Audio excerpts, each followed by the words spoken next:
Hello दोस्तों, आप सबका स्वागत है एक बार फिर से एस्ट्रो गुरु चैनल पर। मैं आप सभी के लिए लेकर आया हूं टैरो विद कृष्ण में आज एक और सेशन। और आज का विषय है नवरात्रि पर टैरो रीडिंग। जी हां, जो 2023 के चैत्र के नवरात्र हैं, यानी कि जो सनातन धर्म का जब कैलेंडर शुरू होता है तो चैत्र मास में नवरात्र पड़ते हैं शुरुआत में ही। तो इन नवरात्रों पर टैरो की क्या गाइडेंस है, क्या सलाह है और एक तरह से देवी की आपके लिए क्या एडवाइस है, क्या गाइडेंस है, वही आज मैं रीड करने वाला हूं। और आज की रीडिंग के लिए दो पाइल्स को बनाया गया है। दोनों पाइल्स के सिंबॉलिक आपकी स्क्रीन पर अब एक साथ दिखाए जा रहे हैं। पाइल नंबर 1 चूड़ी और पाइल नंबर 2 सिंदूर। सुहाग की दो निशानियां दोनों पाइल्स के सिंबॉलिक के रूप में आपके सामने आपकी स्क्रीन पर। जो आपको ज़्यादा अच्छा लगे उसे अपना पाइल मान लीजिए और उसी के अकॉर्डिंग आज की रीडिंग को देखिए, ये आपके साथ रेजोनेट करेगी। दोनों पाइल्स के लिए टाइम स्टैम्प्स को डिस्क्रिप्शन और कमेंट सेक्शन दोनों जगह पर दे दिया गया है। अपनी पाइल्स की रीडिंग पर पहुंचने के लिए टाइम स्टैम्प पर क्लिक कर दीजिए, वीडियो फास्ट फॉरवर्ड हो जाएगा और आप अपनी पाइल की रीडिंग पर पहुंच जाएंगे। जो लोग मुझसे पहली बार जुड़े हैं उन सभी का मैं एस्ट्रो गुरु चैनल पर बहुत बहुत स्वागत करता हूं। आप सभी इस चैनल को सब्सक्राइब करिए, बेल आइकन को प्रेस करिए, क्योंकि जब आप बेल आइकन को प्रेस करते हैं तो नए वीडियोस की नोटिफिकेशन आपके फ़ोन पर आनी शुरू हो जाती है। और मेरे रेगुलर व्यूवर्स और सब्सक्राइबर्स, आप सभी के सहयोग और प्यार के लिए बहुत बहुत आभार। आगे बढ़ने से पहले आप सभी को बता दूं कि मैं एक प्रोफेशनल एस्ट्रोलॉजर, एक प्रोफेशनल टैरो रीडर भी हूं। तो आपकी स्क्रीन पर ये नंबर जो आ रहा है इसके ऊपर आप संपर्क कर सकते हैं अगर आपको अपने लिए एक पर्सनल टैरो रीडिंग सेशन चाहिए या आप अपनी कुंडली मुझे दिखाना चाहते हैं। ये व्हाट्सएप नंबर है, तो इसके ऊपर आपको कॉल नहीं करना है, इस पर केवल मैसेज करिए। व्हाट्सएप पर मैसेज करिए, मैसेज के थ्रू सारी इन्फॉर्मेशन मेरी टीम मेंबर आपको प्रोवाइड करेगी और आपकी हेल्प करेगी मेरे साथ आपके सेशन को बुक करने में। तो चलिए आज की रीडिंग को शुरू करते हैं और आपकी पाइल में मिलते हैं।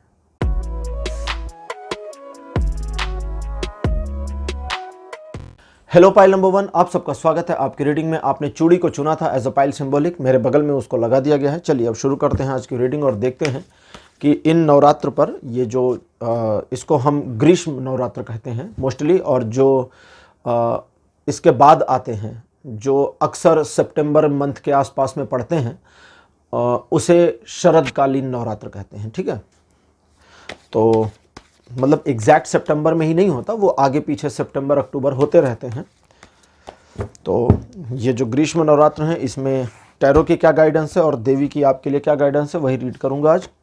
कार्ड नंबर 1 आपके लिए है page of wands. Second position पर आपके लिए जो कार्ड है ये है डेविल। कार्ड नंबर 3 आपके लिए है द वर्ल्ड। फोर्थ पोजीशन पर आपके लिए है द एम्प्रेस, बहुत बढ़िया। और आखिरी कार्ड आपके लिए है नाइट ऑफ वॉन्ड्स।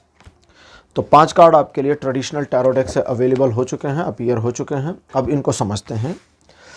जैसे कि आज की हमारी रीडिंग का विषय है कि ये नवरात्र पर आपके लिए टैरो क्या गाइडेंस लाए हैं, तो सबसे पहली चीज़ कि अगर आपके जीवन में कुछ ऐसे मामले हैं जो पिछले कुछ 1 साल से अप्रॉक्सीमेटली 1 साल से, अब 1 साल में आप 1.25 साल भी कर सकते हो लेकिन 1.25 से ज़्यादा नहीं है। ठीक, जिनका उनसे पीछे है उनके लिए अभी मैं फिर से बताऊंगा। तो अगर पिछले 1.25 साल से, अब 1.25 साल से पीछे 1.5 साल में मत जाना आप, 1.25 साल से लगातार समस्या चल रही है, ख़त्म नहीं हो रही है, एक साइकिल की तरह चीज़ें चल रही हैं, लगातार डिस्टर्ब सिचुएशन बनी है, आपकी वैल्यू कमतर होती जा रही है, आत्मसम्मान गिर रहा है, सामाजिक स्तर, समाज में आपकी जो भूमिका है, आपकी जो इमेज ऑरा है वो सब नीचे जा रहा है और काम बन नहीं रहे। आप त्रस्त हो गए हैं, परेशान हो गए हैं, हर चीज़ में दुखी हो चुके हैं।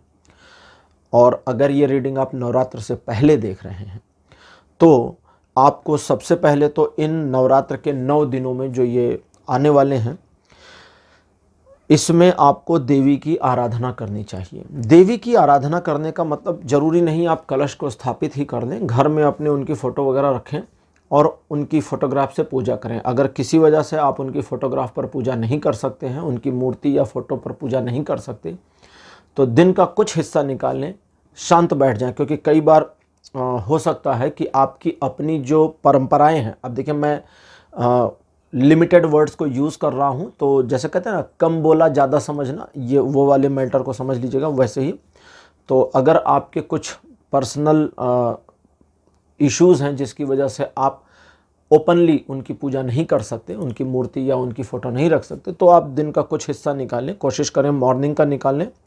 मॉर्निंग में आपको 9:30 बजे से पहले पहले का समय निकालना है, देवी का ध्यान करना है। देवी का ध्यान आप 7 मिनट से लेकर के 15 मिनट तक कर सकते हैं। मतलब ज़रूरी नहीं आप 15 मिनट पूरे ही करें, 7, 8, 9, 10, 11, 12, 13, 14, 15 तक ले जा सकते हैं, 15 मिनट से आगे नहीं। आंखें बंद कर लें, मेडिटेशन की मुद्रा में आ जाएं, हाथ को जिस भी पोजीशन में रखें और अपने मन में देवी का ध्यान करें। और देवी का ध्यान जब करना है तो ये ध्यान जरूर करना है कि उनकी ब्लेसिंग्स आपके पूरे शरीर में आ रही है। एक प्रकार से जैसे एनर्जी होती है ना, कि एक एनर्जी उतर रही है। कभी कभी आपने वो टीवी ऐड में या टीवी सीरियल्स में देखा होगा उस तरह से कि उनकी एनर्जी आती है, तो बस वैसा ही फील करना है। ट्रांसफॉर्मेशन आपको महसूस हो जाएगा 2 दिन के अंदर। हाँ जी काफ़ी जल्दी हो है, मतलब ठीक है, अब उनकी मर्जी, वो 2 दिन कहती हैं तो 2 दिन में आपको ट्रांसफॉर्मेशन फीलिंग आ जाएगी।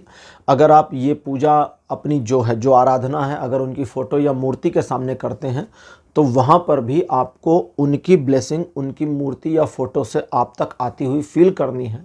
वहाँ पर भी बैठकर आपको मेडिटेशन ही करना है, एक तरह से ध्यान करना है। मतलब जब पूजा करेंगे तो अगरबत्ती, धूप बत्ती, माला, दीप, जो भी मर्जी आपकी, आप उसको अर्पित करें और उसके बाद आंखें बंद करके बैठ जाइए। 7 मिनट मिनिमम और उससे ज़्यादा मैक्सिमम 15 मिनट देवी का ध्यान करिए। मन में जो भटकाव आता है उसकी परवाह मत करिए, वो भटकाव आता रहेगा, जाता रहेगा। फोकस को बार बार देवी पर लाइए और 2 दिन में आपको भी इसका ट्रांसफॉर्मेशन फील होने लगेगा। और कई सारे चीज़ें आगे चलकर, मतलब तुरंत तो नहीं होगा कि अब तीसरे दिन से हो, 2 दिन में आपको एक फीलिंग इनर आ जाएगी कि हाँ हम सही कर रहे हैं, ठीक है।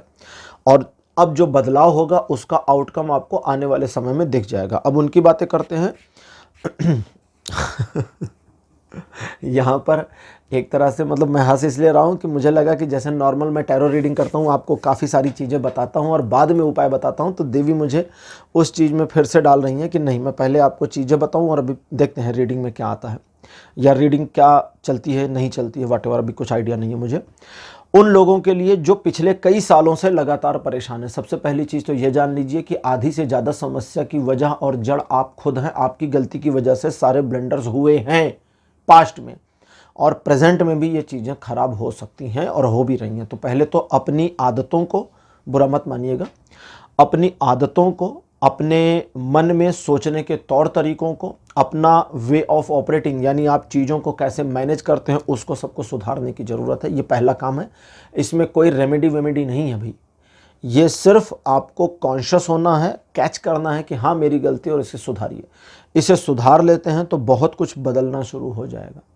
जो परिवर्तन आप चाहते हैं पिछले काफ़ी समय से और नहीं कर पा रहे, वो होना शुरू हो जाएगा। तो पहले खुद को बदलिए, ठीक, अपने आप पर काम करिए पहला। और आपके लिए आपकी तो खैर बहुत अच्छी किस्मत मेरे हिसाब से चल रही, क्योंकि आपके लिए तो पूजा की उतनी आवश्यकता नहीं दिखाती देवी, और कहती हैं कि ठीक है आपके ऊपर तो कृपा बनी हुई है, इन लोगों पर कृपा बनी है, ये लोग अपना खुद का ही खेल बिगाड़ रहे हैं तो उनकी कृपा बनी होने के बावजूद आप अपना खेल बिगाड़ भी सकते हैं। तो ये हो रहा है, इस चीज़ से ओवरकम करें। अब ये हो गया, ठीक है। यहाँ पर पूजा करने के लिए मनाही नहीं है, कर सकते हैं, नहीं भी कर सकते। वो जो मेडिटेशन का तरीका मैंने बताया था अभी 1-1.25 साल वालों के लिए, वो आप भी कर सकते हैं और नहीं भी कर सकते, दोनों चलेगा, ज़्यादा इश्यूज़ नहीं है। आप प्रणाम कर लें और प्रणाम करके अपने काम पर चले जाएं, तब भी चलेगा। लेकिन आप अपने में बदलाव नहीं लाएंगे तो फ़र्क नहीं मिलेगा, फिर कुछ होने वाला नहीं। उस प्रणाम करने का कोई फ़ायदा नहीं, क्योंकि उनकी कृपा तो लगातार बनी हुई है। अच्छा, अब अगली चीज़,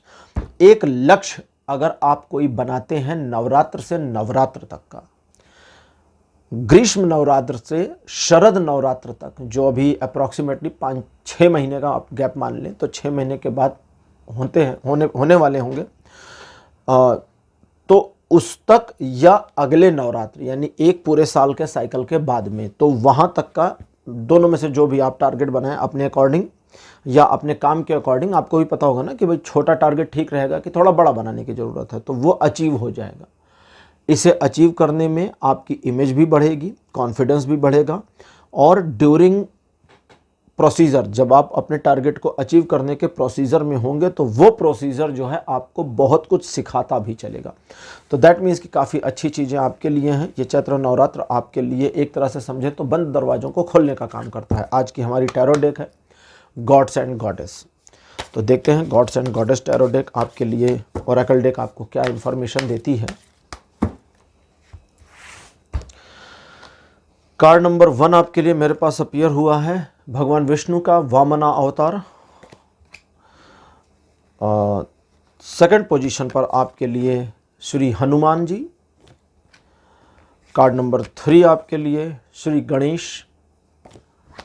कार्ड नंबर 4 आपके लिए हैं यम। यम का मतलब सीधे यमराज है। और अंतिम कार्ड आपके लिए है यमुना देवी।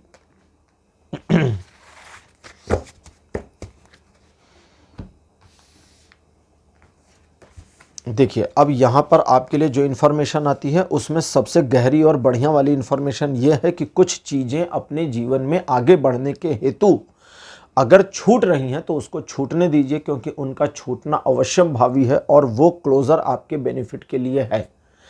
तो कुछ चीज़ें जो पीछे हट रही हैं, आपके बचाने से नहीं बच रही, उनको जाने दीजिए। 2-3 चीज़ें ठीक से समझ लीजिए। आप कई बार हेजिटेट हो जाते हैं, कई बार परेशान हो जाते हैं कि आपके द्वारा उठाए गए छोटे छोटे कदम सिचुएशन को कैसे बदल पाएंगे, क्योंकि भाई सिचुएशन तो विकराल मुंह बाए आपके सामने खड़ी है, सुरसा की तरह। सुरसा एक राक्षसी है, जैसे सुना होगा ना, कहते सुरसा की तरह मुंह बाए खड़ी है। सुरसा एक राक्षसी थी जो हनुमान जी को लंका जाते हुए समुद्र में मिली थी। उसका मुंह बहुत बड़ा हो सकता था और हनुमान जी के विशाल काय जो स्वरूप उन्होंने बनाया था, उस पूरे स्वरूप को वो अपने मुंह में बंद कर सकती थी, खा सकती थी उनको, इतना बड़ा उसका मुंह था। तो इसीलिए कहते हैं कि सुरसा का मुंह बहुत बड़ा होता है। ठीक है, अब हनुमान जी की उस कहानी पे नहीं जाएंगे, यहाँ आएंगे। तो आपका जो सोचना है कि मेरे छोटे छोटे कदम किसी काम के नहीं हैं, मैं जो छोटे छोटे स्टेप्स लेती हूँ या लेता हूँ उससे ये बड़ी वाली समस्याएं खत्म नहीं होंगी। लेकिन मैं एक्चुअली उदाहरण देने वाला था भगवान विष्णु के वामन अवतार से, लेकिन ये कुछ और बताते हैं। ये कहते हैं कि कभी दीवार पे टाइल लगी देखी है, जो बता रहे हैं वही बता रहा हूँ। कहते दीवार पे कभी टाइल लगी देखी, छोटी छोटी टाइल्स होती, पूरी दीवार भर जाती है। छोटी छोटी होती है ना, वो 4-4 इंच वाली, उस छोटी की बात करें, वो जमीन की 2-2 फीट वाली टाइल की बात नहीं कर रहे। कहते छोटी छोटी टाइल देखो, छोटी छोटी ईंटें देखो, उनसे पूरी दीवार, पूरी बिल्डिंग बन जाती है। तो मामला छोटे से ही शुरू होता है भाई। मैं तो उनके 3 पगों की बात करने वाला था, वो उनको ज़्यादा बेहतर पता है मुझसे और आपसे दोनों से। तो उनको पता है कि वो चीज़ सुनने में भी मज़ा दे देगी और एक मोटिवेशनल स्पीच जैसा, ये कहानी जैसा हो जाएगा, लेकिन उससे फ़ायदा नहीं होगा, समझ नहीं पाएंगे। तो बड़ा बढ़िया एग्जाम्पल था ये कि छोटी छोटी टाइल्स का और छोटी छोटी ईंटों का। देखिए ईंट कितनी होती है ना, छोटी सी होती है, और बिल्डिंग कितनी बड़ी होती है। आप जिस कमरे में बैठे हो सोचिए उस एक रूम में कितनी ईंट लगी होगी। सब छोटी छोटी हैं, और अगर उन छोटी छोटी ईंटों को निकाल दे तो बिल्डिंग गायब। तो वो कहते हैं कि बस छोटे छोटे कदमों की ही ज़रूरत है, लेकिन सबसे इंपॉर्टेंस ये नहीं है कि छोटे कदम की ज़रूरत है, सबसे इंपॉर्टेंस है लगातार लगातार लगातार लगातार। अब आप एक बार लगातार लगातार रहते हैं तो एक रिदम बन जाता है। हनुमान जी कहते हैं फिर एक लय बन जाएगा। जब ये लय बनना शुरू होगा तो विघ्नहर्ता कहते हैं फिर विघ्न हटेंगे, फिर हटेंगे विघ्न, खत्म होंगी सारी चीज़ें। और अब यम कहते हैं कि जब विघ्न हट रहे होंगे तो वो वाले विघ्न भी हट जाएंगे जो बड़े प्यारे हैं, दिल लगा हुआ है जिनसे। कभी कभी हम अपनी समस्याओं से प्यार कर लेते हैं, कभी कभी ऐसे लोग हमारे जीवन में कनेक्ट होते हैं जिनकी वजह से हमारा, ये इस रीडिंग का हिस्सा नहीं है, सिर्फ बता रहा हूँ मैं, जहाँ रीडिंग शुरू होगी फिर रीडिंग करूँगा। कभी कभी हमारे जीवन में कुछ ऐसे लोग कनेक्ट हो जाते हैं जिनकी वजह से हमारी लाइफ बर्बाद हो रही होती है और हम उनको छोड़ भी नहीं पाते। तो यम कहते हैं वो छूटेंगे और छूट जाने देना, एफर्टलेसली छूटेंगे। अब रीडिंग चल रही है, एफर्टलेसली छूटेंगे और उनको छूट जाने देना कि उनको उनके छूटने का जो पर्पज है वही आपके जीवन को ऑन द ट्रैक लेकर के आएगा। और जीवन ऑन द ट्रैक कैसे आएगा? फिर चीज़ें स्मूथ चलेंगी। यमुना देवी कहती फिर स्मूथ चलेंगी चीज़ें, एक ऐसी स्मूथनेस के साथ चलेंगी जहां आप अपने आप को एक फ्लो में तैरता हुआ पाएंगे, बहता हुआ पाएंगे। तो जीवन से कई सारे ऑब्स्टेकल खत्म हो सकते हैं, कई सारी प्रॉब्लम्स का एक तरह से खात्मा हो सकता है। देवी की कृपा लगातार आपके ऊपर बनी है। तो पाइल नंबर 1 ये थी आपकी आज की रीडिंग। आज की रीडिंग आपको कैसी लगी? अपने एक्सपीरियंस, अपने अनुभव कमेंट सेक्शन में ज़रूर लिखिए। इस वीडियो को लाइक करिए, शेयर करिए और चैनल को सब्सक्राइब करना मत भूलिएगा। अगले वीडियो में आपसे फिर मिलूंगा, तब तक के लिए बाय बाय।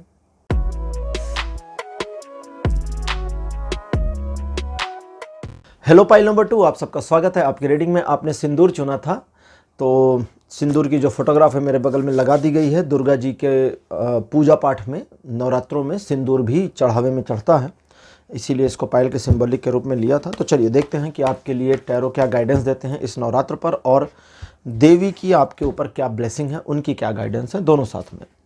कार्ड नंबर 1 आपके लिए night of cups. Second position पर आपके लिए जो कार्ड है, this one is S of cups. Card number 3 the hanged man. Fourth position पर आपके लिए है द स्टार, और आपके लिए आखिरी कार्ड अपीयर हुआ है 10 ऑफ सॉर्ड्स। बहुत ही अलग कार्ड आया है। 10 ऑफ सॉर्ड्स के बारे में जो लोग टैरो जानते हैं वो जानते हैं कि बड़ा निगेटिव कार्ड है, लेकिन 10 ऑफ सॉर्ड्स यहाँ जो इन्फॉर्मेशन मुझे सबसे पहले दे रहा है वो कहता है कि आपकी कोई बहुत बड़ी समस्या इस नवरात्र खत्म हो जाए, उससे आप ओवरकम कर जाएं और जीवन में आगे बढ़ने का रास्ता एक तरह से कहते हैं ना, मार्ग प्रशस्त हो जाए, इसकी पॉसिबिलिटी आ रही है। तो ये एक बहुत अच्छी न्यूज़ है जो सबसे पहले देना चाहता था। अब वे काम जो आपके रुके हुए हैं, पिछले काफ़ी समय से कोशिश करके भी नहीं चल रहे, और सिचुएशन ऐसी बनी है कि आपकी लगभग हर कोशिश व्यर्थ हो रही है, वहाँ से ज़्यादा नुकसान तो नहीं हो रहा, लेकिन एक मेंटल हैरेसमेंट बना हुआ है। और ये जो मेंटल हैरासमेंट आपका बना हुआ है, इसने थोड़ा सा आपको डिस्टर्ब कर रखा। वैसे प्रेजेंट टाइम में बहुत सारी चीज़ों को आपने अच्छे से मैनेज कर रखा है, मैनेज कर रहे हैं। जल्दबाजी, लालच और एक तरह से जलन की भावना आपको नुकसान पहुंचा सकती है, तो ये सब चीज़ें नहीं करनी। अब देवी की जो ब्लेसिंग्स हैं वो आपके ऊपर लगातार बनी है। सिंपल सी बात समझ लीजिए, सिर्फ ब्लेसिंग नहीं बनी है, दृष्टि भी बनी हुई है। तो आप अंडर ऑब्जर्वेशन भी हैं, और एक तरह से उनके जो उनका स्पैन है उसके अंदर है, तो यानी उनके रक्षा कवच में भी हैं और उनकी दृष्टि में भी हैं। तो गलत चीज़ें ना करिए, क्योंकि गलत चीज़ों पर उनका आकलन आपको नुकसान पहुंचा सकता है, आपके काम को रोक भी सकता है। जैसे ये जो बीच में रुका हुआ काम आपने फेस किया है, अब यहाँ 2 चीज़ें आ रही हैं। कुछ लोगों के मामले में तो ये लगातार अभी भी सिचुएशन पॉज है, रुकी हुई है, और कुछ लोगों के लिए है कि वो अभी पिछले महीने तक रुकी हुई थी, और जब से आप ये रीडिंग देख रहे हैं, जिस महीने में, इस महीने में ये सिचुएशन थोड़ी सी ओवरकम कर गई है। आप रिजॉल्व, एक सिचुएशन को रिजॉल्व हुआ फील कर सकते हैं। तो यहाँ जो ये पॉज मोमेंट आया था, ये देवी की तरफ से ही था, और इस पॉज मोमेंट से आपको नुकसान पहुंचाने का उद्देश्य बिल्कुल भी नहीं था। एक अवेयरनेस आपकी लानी थी। कुछ लोगों की आ गई है, कुछ की आ रही है, कुछ की आनी बाकी है। पाइल नंबर 2 में अलग अलग तरह के कई लोग हैं।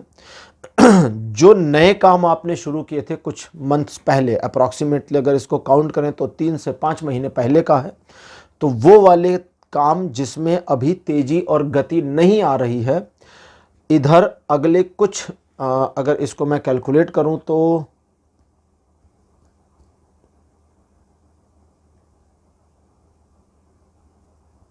ठीक है, अप्रॉक्सीमेटली जो शारदीय नवरात्र आएंगे, वहाँ से जब वो खत्म हो जाएंगे वो नवरात्र, उसके बाद चीज़ें आपके फेवर में वो वाली आ जाएंगी। मतलब अब यहाँ पर ऐसा नहीं है कि सब कुछ खराब चल रहा है। वो जो नए काम थे उसमें जो एक पॉज मोमेंट आया हुआ था, या कहें कि काम उतना बढ़िया नहीं चल रहा था, उस चीज़ में थोड़ा तेज़ी चलेगा, तो अभी धीरे धीरे ऐसे उस चीज़ में जो तेज़ी आने की संभावना है वो शारदीय नवरात्रों के बाद आ जाएगी। आपको ज़्यादा परेशान नहीं होना। एक बात का और ध्यान रखें कि पॉजिटिविटी अपनी बनाए रखें। देखिए, एक अच्छी चीज़ है कि कितनी भी निगेटिविटी हो जाए, आप अपने माइंडसेट को पॉजिटिव बनाए रहते हैं, और इस पॉजिटिव माइंडसेट के साथ ही लाइफ में आगे बढ़ना आपका एक मोटो बन गया है। तो इस मोटो को बनाए रखिए। मोटो मतलब ध्येय।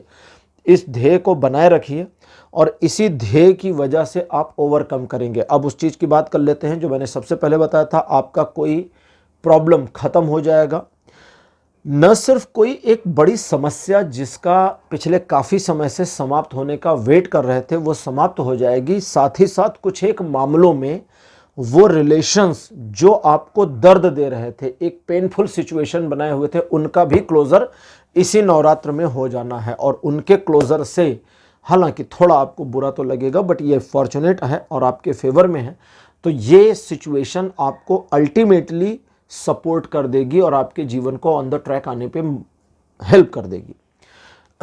ये जो नवरात्र हैं आपके लिए ये इस तरह से भी लाभकारी हैं कि आप इस नवरात्रों में किसी भी नए काम को शुरू कर सकते हैं, किसी भी रुके हुए अटके हुए काम को भी शुरू कर सकते हैं, उसमें भी आपको सफलता मिल जाए इसकी पॉसिबिलिटी है। अब लेते हैं आज की ओरेकल डेक जो है गॉड्स एंड गॉडेस, और देखते हैं कि आज की ओरेकल डेक आपके बारे में क्या इन्फॉर्मेशन देती है।